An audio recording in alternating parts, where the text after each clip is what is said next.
Welcome to Soul Tales Daily, where simple stories echo deep emotions, joy, sorrow, greed, and glimpses of humanity. Stay a while, maybe you'll find yourself in one of them. Right finger hit subscribe and make every day a story to remember. Dizzy. That morning, the sun in Italy rose not only with its warm light but also with a secret that had been dormant for 10 years.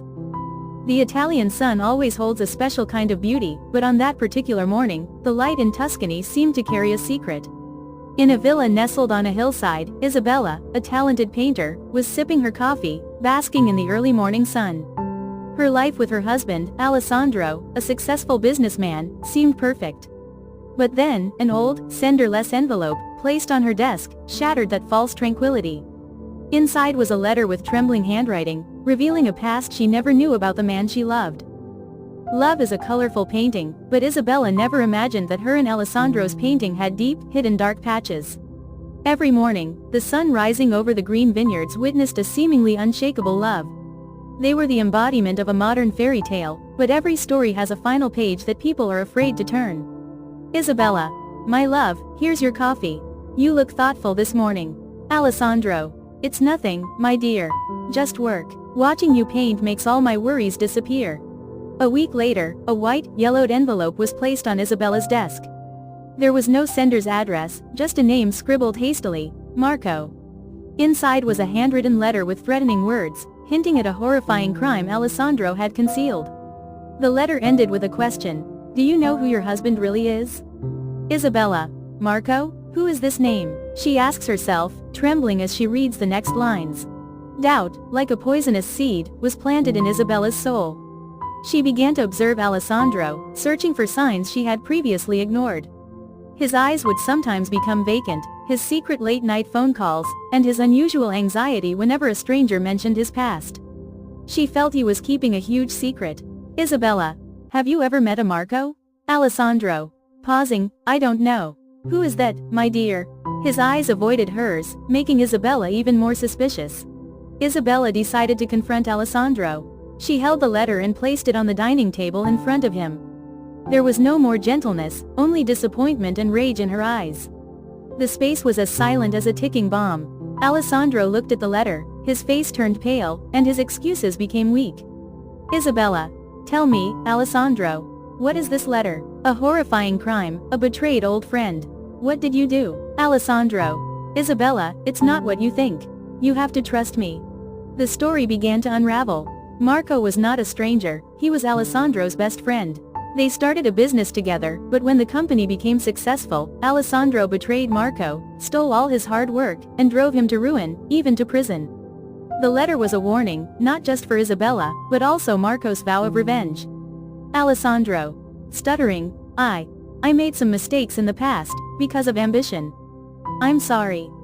Isabella, disbelieving Alessandro's apology, decided to find Marco. She met him at a small, old cafe on the outskirts. Marco, with his weathered appearance, recounted the whole story with pain and anger, providing clear evidence of Alessandro's deception. From that moment, Isabella realized that the man she loved was a villain, a cruel and greedy man. Marco. You can't imagine what he did to me. He stole everything from me. My friendship, my career, and my future. Isabella returned home and searched Alessandro's office. She found a small, carefully hidden iron box. Inside were old contracts, audio recordings, and a photo of a young, smiling Alessandro and Marco. But behind the photo was a handwritten note from Alessandro. Success is only for the strong. The truth appeared before her eyes, cold and cruel. Isabella. Trembling, tears falling. How could you do that? Isabella's world collapsed. She couldn't accept that the man she trusted and loved was a traitor. She was heartbroken, feeling as if she had lived a lie for so many years. The warm sunlight of Tuscany could no longer warm her heart. Isabella. Whispering to herself, I loved a phantom, a ghost. On a rainy evening, Isabella confronted Alessandro for the last time. He pleaded, promising to change, but it was all too late. She laid all the evidence on the table, telling him everything she knew. Alessandro, seeing that the truth had been exposed, was left with only despair and belated regret. Isabella knew she couldn't live with a man who had built his happiness on the suffering of others. She decided to leave. Isabella. You stole everything from Marco, Alessandro. And you stole my trust. We are over. The next morning, the sun rose again. But this time, its light shone on a completely new Isabella. She had chosen the truth over a fabricated love. Isabella left, carrying a broken heart but with a resilient spirit. She knew the road ahead would be difficult, but she would walk it with freedom and truth, rebuilding her life with her own hands and talent, no longer overshadowed by the darkness of deceit. Isabella. As she drove away, looking back at the house, she smiled bitterly and said, "The truth may hurt, but it will set me free." This story is a reminder that true love must be built on trust and truth.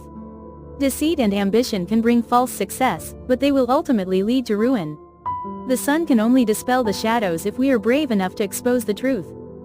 If you love dramatic, moving, and profound stories like this one, be sure to subscribe to the channel so you don't miss the next ones.